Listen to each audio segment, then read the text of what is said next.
Hey guys, this is the last Flowers for Algernon video. I want to thank all of you that stuck around and watched it. I know it was not required, but I very, very much appreciate that you guys wanted to listen to this book because it is very, very good. I hope you've enjoyed it. I hope you've understood it. It's pretty hard to do this book through video and not be there in person to explain and field questions about it, but hopefully it was a positive experience for you. It was for me. Here we go, page 290. So if you've watched all these videos, go to your online journal, reading, I don't know what I called it, online reading log or reading journal, and you can enter the book in the log that you have finished it, along with all the other books that you've finished since we've been out of school. Okay, page 290, October 10. Usually at night, I go out for walks, wander around the city. I don't know why. To see faces, I guess. Last night, I couldn't remember where I lived. A policeman took me home. I have the strange feeling that this has all happened to me before, a long time ago. I don't want to write it down, but I keep reminding myself that I'm the only one in the world who can describe what happens when it goes this way.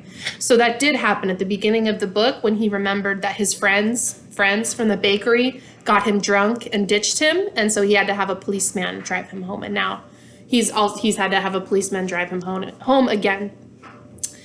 Instead of walking, I was floating through space, not clear and sharp, but with a gray film over everything. I know what's happening to me, but there is nothing I can do about it. I walk or just stand on the sidewalk and watch people go by. Some of them look at me, and some of them don't buy. Nobody says. Oh, sorry.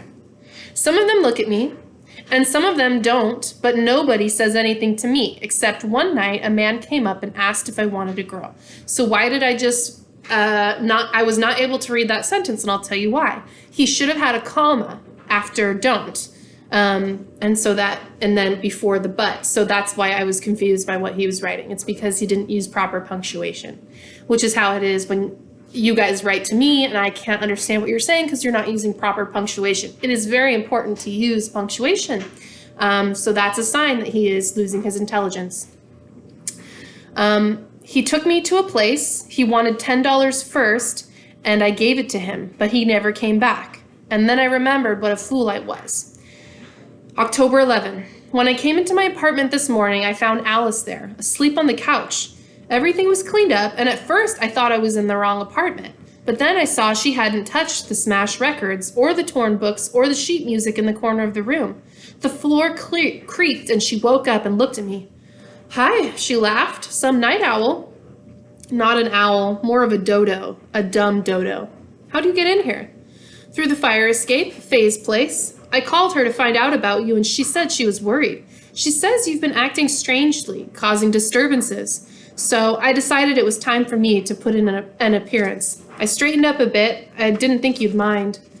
I do mind, very much. I don't want anybody coming around feeling sorry for me. She went to the mirror to comb her hair. I'm not here because I feel sorry for you. It's because I feel sorry for me. What's that supposed to mean? It doesn't mean, she shrugged. It just is like a poem. I wanted to see you. What's wrong with the zoo? Oh, come off it, Charlie. Don't fence with me. I waited long enough for you to come and get me. I decided to come to you. Why? Because there's still time, and I want to spend it with you. Is that a song? Charlie, don't laugh at me. I'm not laughing, but I can't afford to spend my time with anyone. There's only enough left for myself. I can't believe you want to be completely alone. I do. We had a little time together before we got out of touch. We had things to talk about and things to do together. It didn't last very long, but it was something.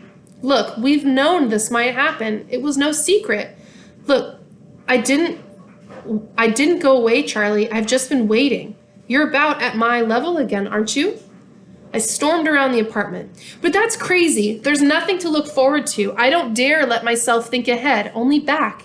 In a few months, weeks, days, who the hell knows? I'll go back to Warren. You can't follow me there.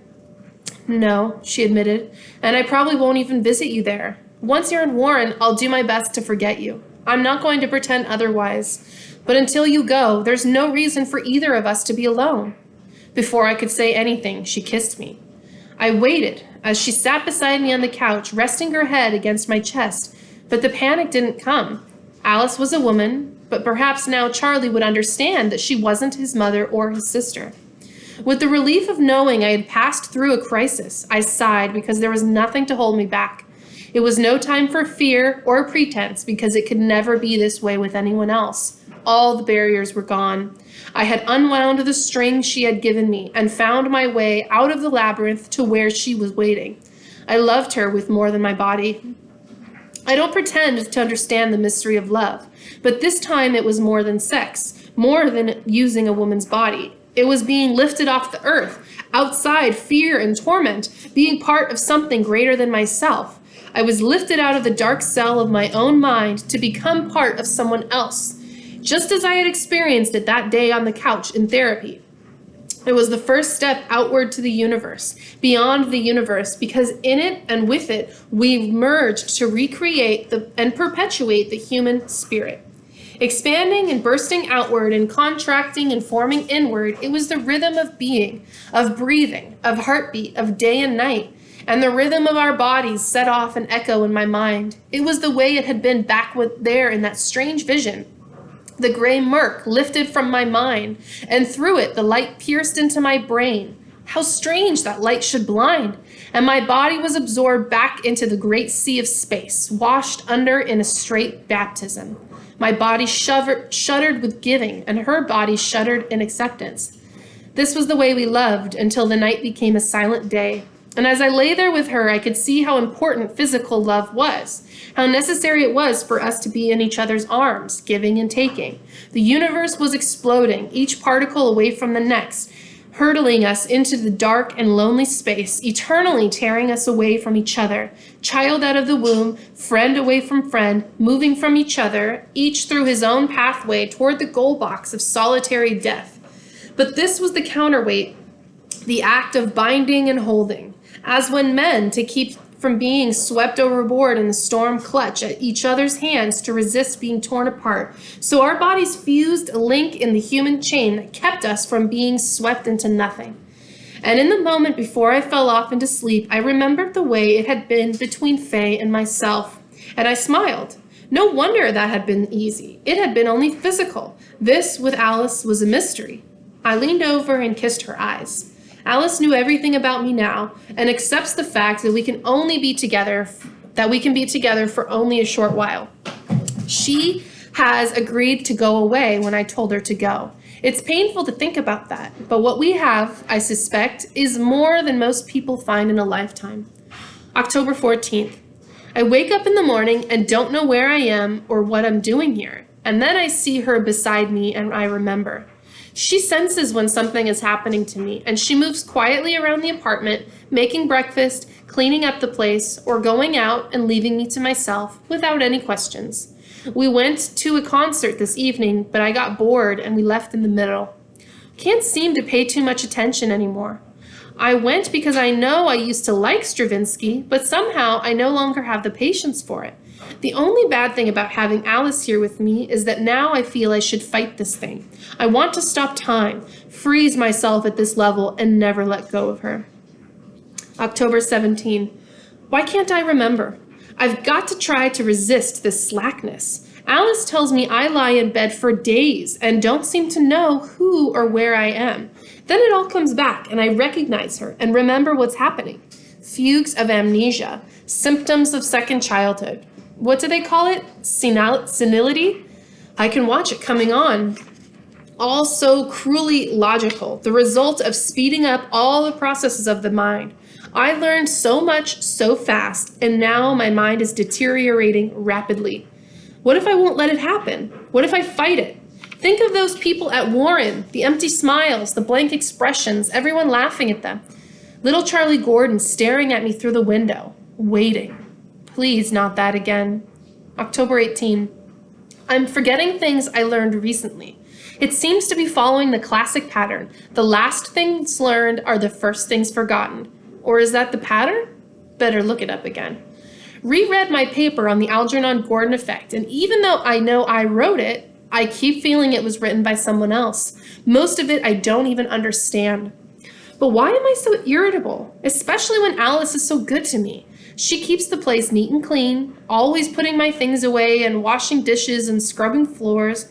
I shouldn't have shouted at her the way I did this morning because it made her cry, and I didn't want that to happen. But she shouldn't have picked up the broken records and the music and the book and put them all neatly into a box. That made me furious. I don't want anyone to touch any of those things. I want to see them piled up. I want them to remind me of what I'm leaving behind. I kicked the box and scattered the stuff all over the floor and told her to leave them just where they were. Foolish. No reason for it. I guess I got sore because I knew she thought it was silly to keep those things, and she didn't tell me she thought it was silly. She just pretended it was perfectly normal. She's humoring me. And when I saw that box, I remembered the boy at Warren and the lousy lamp he made and the way we were all humoring him, pretending he had done something wonderful when he hadn't. That was what she was doing to me, and I couldn't stand it. When she went to the bedroom and cried, I felt bad about it, and I told her it was all my fault. I don't deserve someone as good as her. Why can't I control myself just enough to keep on loving her? Just enough. October 19. Motor activity impaired. I keep tripping and dropping things. At first, I didn't think it was me. I thought she was changing things around. The wastebasket was in my way, and so were the chairs, and I thought she had moved them. Now I realize my coordination is bad. I have to move slowly to get things right, and it's increasingly difficult to type. Why do I keep blaming Alice? And why doesn't she argue? That irritates me even more because I see the pity in her face. My only pleasure now is the TV set. I spend most of the day watching the quiz programs, the old movies, the soap operas, and even the kiddie shows and cartoons. And then I can't bring myself to turn it off. Late at night, there are the old movies, the horror pictures, the Late Show, and the Late Late Show, and even the little sermon before the channel signs off for the night, and the Star-Spangled Banner with the flag waving in the background, and finally the channel test pattern that stares back at me through the little square window with its unclosing eye. So back in the day, television, it would stop for the night. They didn't have 24-hour television like we do now. You couldn't program to see what you wanted to see. It was just whatever they played on the TV, that was what you had to watch. And towards like the middle of the night, it would just shut off and say, sorry, good night, no more TV until the morning. So no late night TV. Why am I always looking at life through a window? And after it's all over, I'm sick with myself because there is so little time left for me to read and write and think, and because I should know better than to drug my mind with this dishonest stuff that's aimed at the child in me, especially me, because the child in me is reclaiming my mind. I know all this, but when Alice tells me I shouldn't waste my time, I get angry and tell her to leave me alone. I have a feeling I'm watching because it's important for me to not to think, not to remember about the bakery and my mother and my father and Norma. I don't want to remember any more of the past. I had a terrible shock today. Picked up a copy of an article I had used in my research, Kruger's Uber's Physique Ganzheit, to see if it would help me understand the paper I wrote and what I had done in it. First, I thought there was something wrong with my eyes. Then I realized I could no longer read German. Tested myself in other languages, all gone. October 21st. Alice is gone. Let's see if I can remember. It started when she said we couldn't live like this with the torn books and papers and records all over the floor and the place in such a mess. Leave everything the way it is, I warned her. Why do you want to live this way? I want everything where I put it. I want to see it all out here. You don't know what it's like to have something happening inside you that you can't see and can't control, and know it's all slipping through your fingers. You're right. I never said I could understand the things that were happening to you, not when you became too intelligent for me, and not now. But I'll tell you one thing. Before you had the operation, you weren't like this. You didn't wallow in your own filth and self-pity. You didn't pollute your mind by sitting in front of the TV set all day and night. You didn't snarl and snap at people. There was something about you that made us respect you. Yes, even as you were. You had something I had never seen in a retarded person before. I don't regret the experiment. Neither do I. But you've lost something you had before. You had a smile. An empty, stupid smile. No, a warm, real smile because you wanted people to like you. and they played tricks on me and laughed at me. Yes, but even though you didn't understand why they were laughing, you sensed that if they could laugh at you, they would like you. And you wanted them to like you. You acted like a child, and you even laughed at yourself along with them. I don't feel like laughing at myself right now, if you don't mind. She was trying to keep from crying. I think I wanted to make her cry. Maybe that's why it's so important for me to learn. I thought it would make people like me. I thought I would have friends. That's something to laugh at, isn't it? There's more to it than just having a high IQ. That made me angry, probably because I didn't really understand what she was driving at.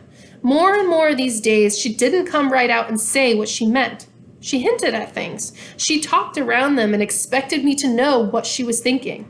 And I listened, pretending I understood, but inside I was afraid she would see that I missed the point completely. I think it's time for you to leave. Her face turned red. Not yet, Charlie. It's not time yet. Don't send me away. You're making it harder for me. You keep pretending I can do things and understand things that are far beyond me now. You're pushing me, just like my mother. That's not true. Everything you do says it. The way you pick up and clean up after me, the way you leave books around that you think will get me interested in reading again, the way you talk to me about the news to get me thinking.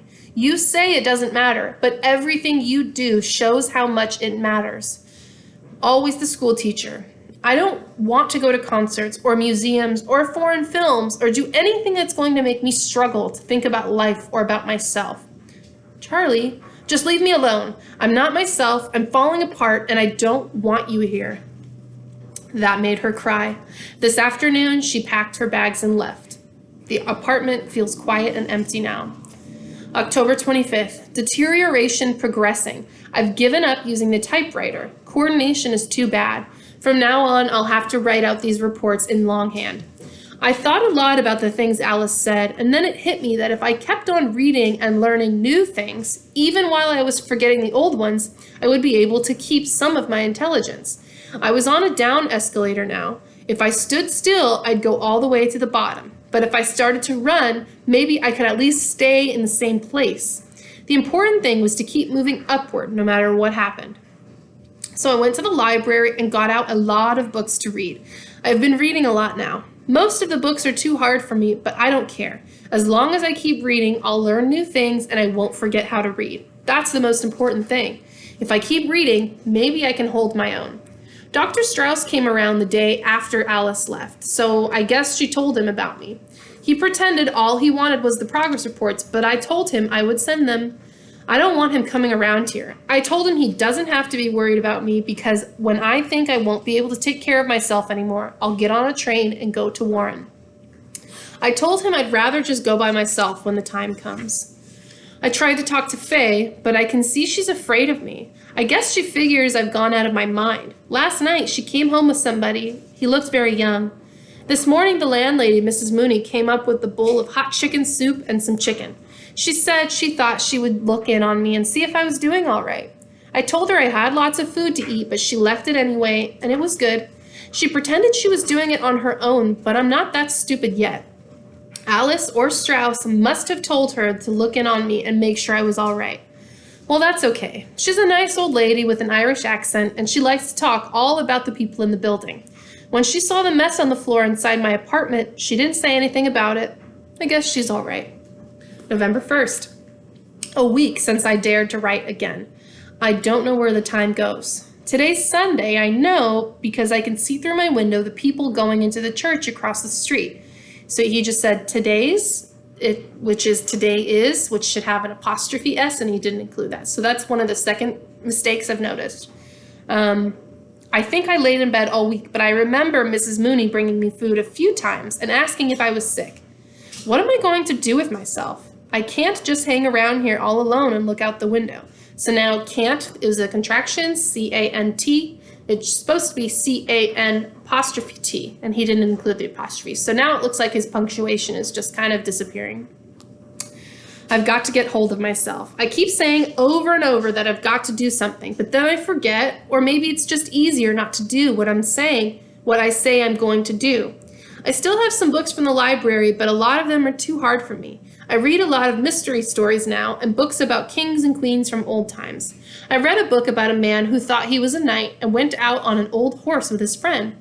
But no matter what he did, he always ended up getting beaten and hurt, like when he thought windmills were dragons. At first, I thought it was a silly book because he wasn't crazy. He could see that windmills weren't dragons, and there was no such thing as sorcerers and enchanted castles. But then I remembered that there was something else it was all supposed to mean. Something the story didn't say, but only hinted at, like there were other meanings, but I don't know what. That made me angry because I think I used to know. But I'm keeping up with my reading and learning new things every day, and I know it's going to help me. So what he's talking about is a metaphor. A lot of times books and stories have metaphors, fake things that are supposed to be a symbol for a real thing, and he doesn't understand that concept anymore. I know I should have written some progress reports before this so they will know what's happening to me, but writing is harder. I have to look up even simple words in the dictionary now, and it makes me angry with myself. November 2nd. I forgot to write in yesterday's report about the woman from the building across the alley, one floor down. I saw her through my kitchen window last week. I don't know her name or even what her top part looks like, but every night about 11 o'clock, she goes into her bathroom to take a bath. She never pulls her shade down, and through my window, when I put out my lights, I can see her from the neck down when she comes out of the bath to dry herself. It makes me excited, but when the lady turns out the light, I feel let down and lonely. I wish I could see what she looks like sometimes, whether she's pretty or what. I know it's not nice to watch a woman when she's like that, but I can't help it. Anyway, what difference does it make to her if she doesn't know I'm watching? It's nearly 11 o'clock now, time for her bath, so I'd better go see. November 5th. Mrs. Mooney is very worried about me. She says the way I lay around all day and don't do anything, I remind her of her son before she threw him out of the house. She said she don't like loafers. If I'm sick, it's one thing, but if I'm a loafer, that's another thing, and she has no use for me. I told her I think I'm sick. I try to read a little bit every day, mostly stories, but sometimes I have to read the same thing over and over again because I don't know what it means, and it's hard to write.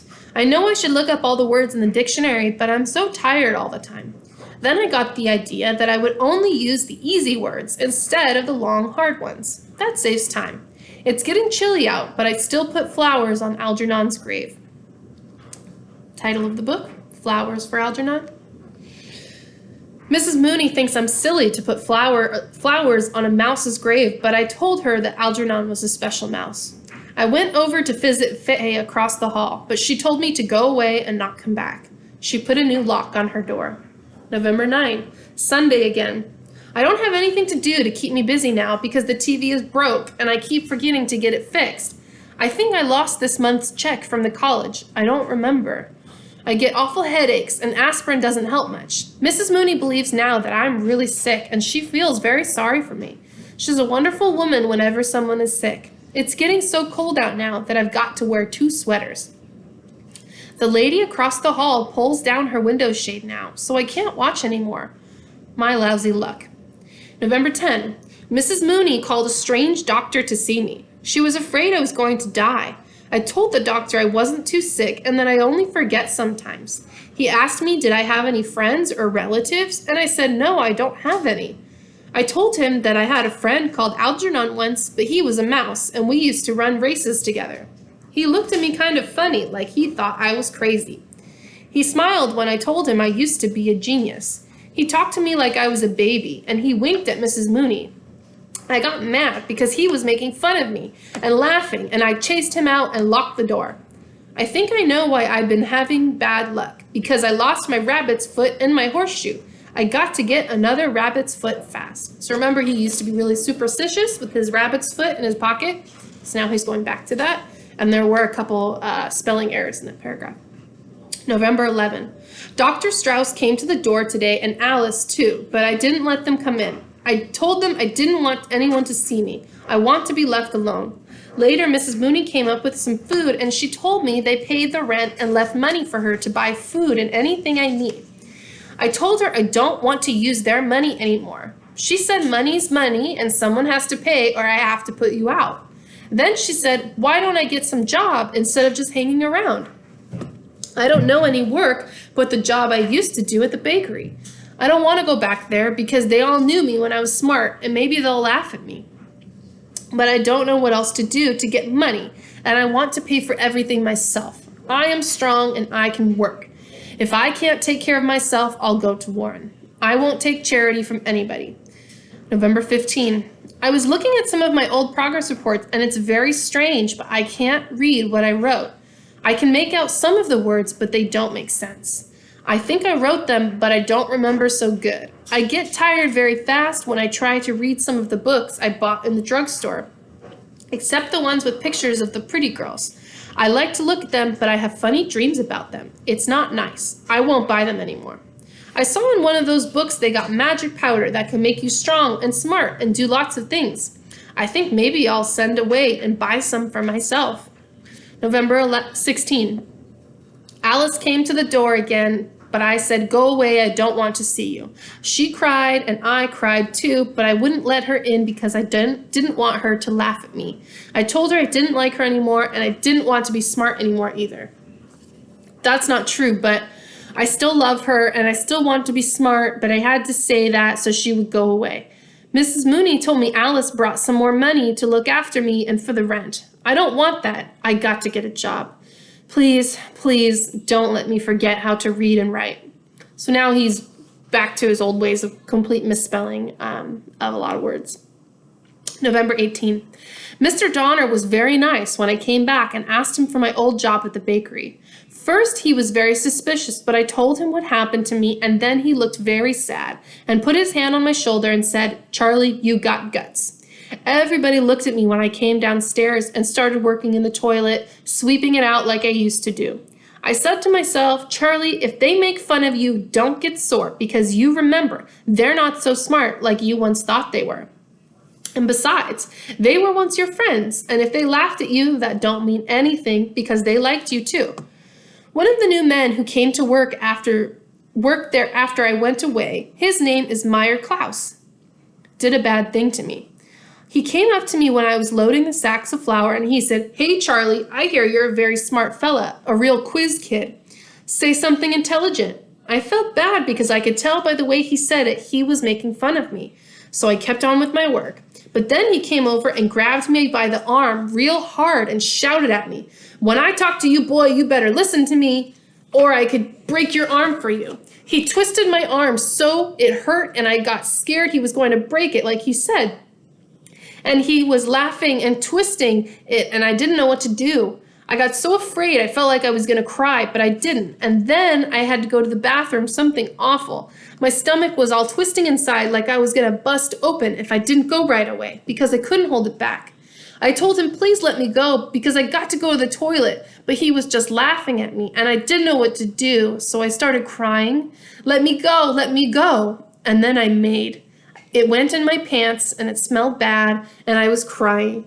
He let go of me then and made a sick face and he looked scared then. He said, "For God's sake, I didn't mean anything, Charlie."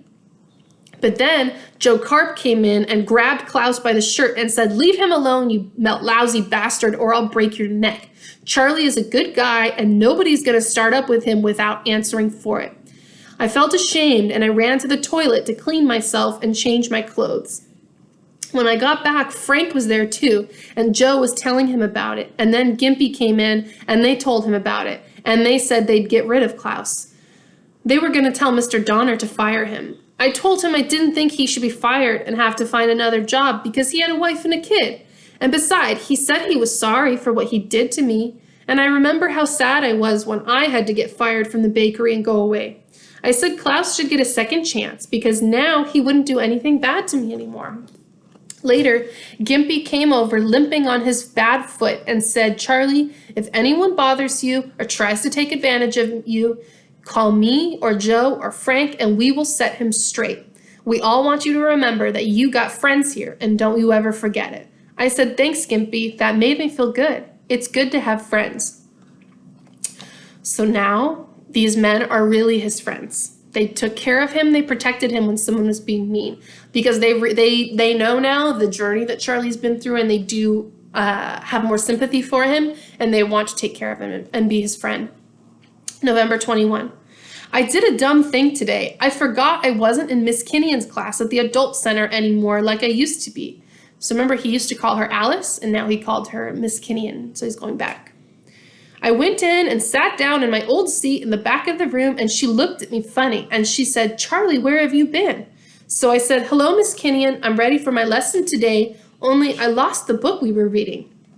She started to cry and run out of the room, and everybody looked at me, and I saw a lot of them wasn't the same people who used to be in my class.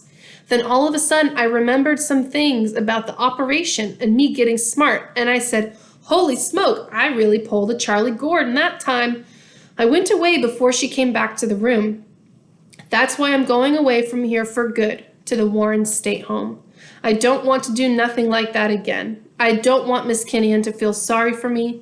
I know everybody feels sorry for me at the bakery, and I don't want that either. So I'm going someplace where there are a lot of other people like me, and nobody cares that Charlie Gordon was once a genius, and now he can't even read a book or write good.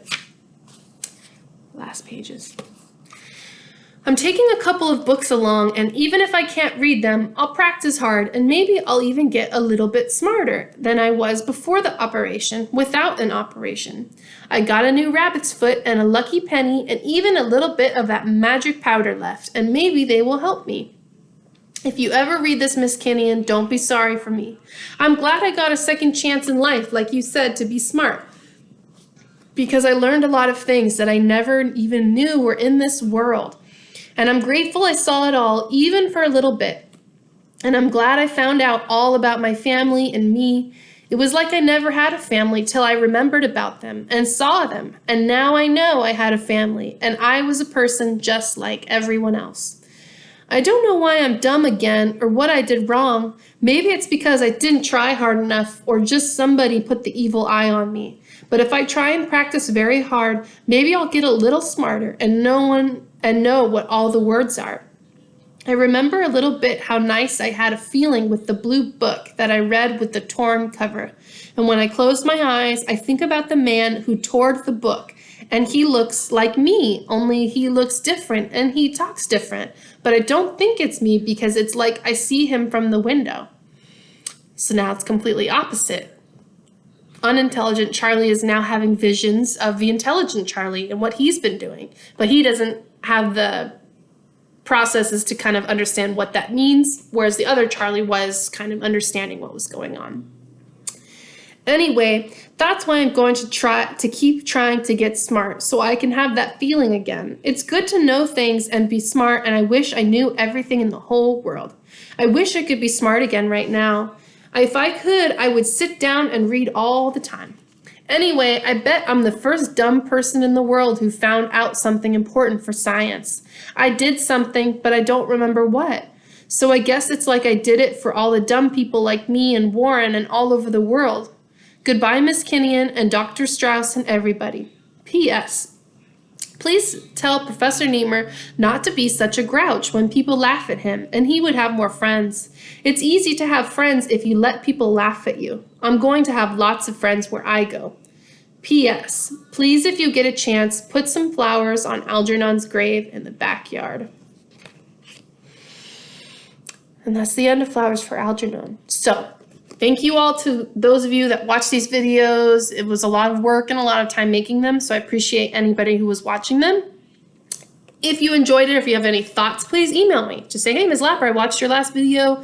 I enjoyed the book," or "I didn't like the book," or "I have this question," or whatever thoughts you have about the book, you thought it was interesting, whatever. Just shoot me an email because I'd like to talk about it with you guys, just like we would if we were in class, okay?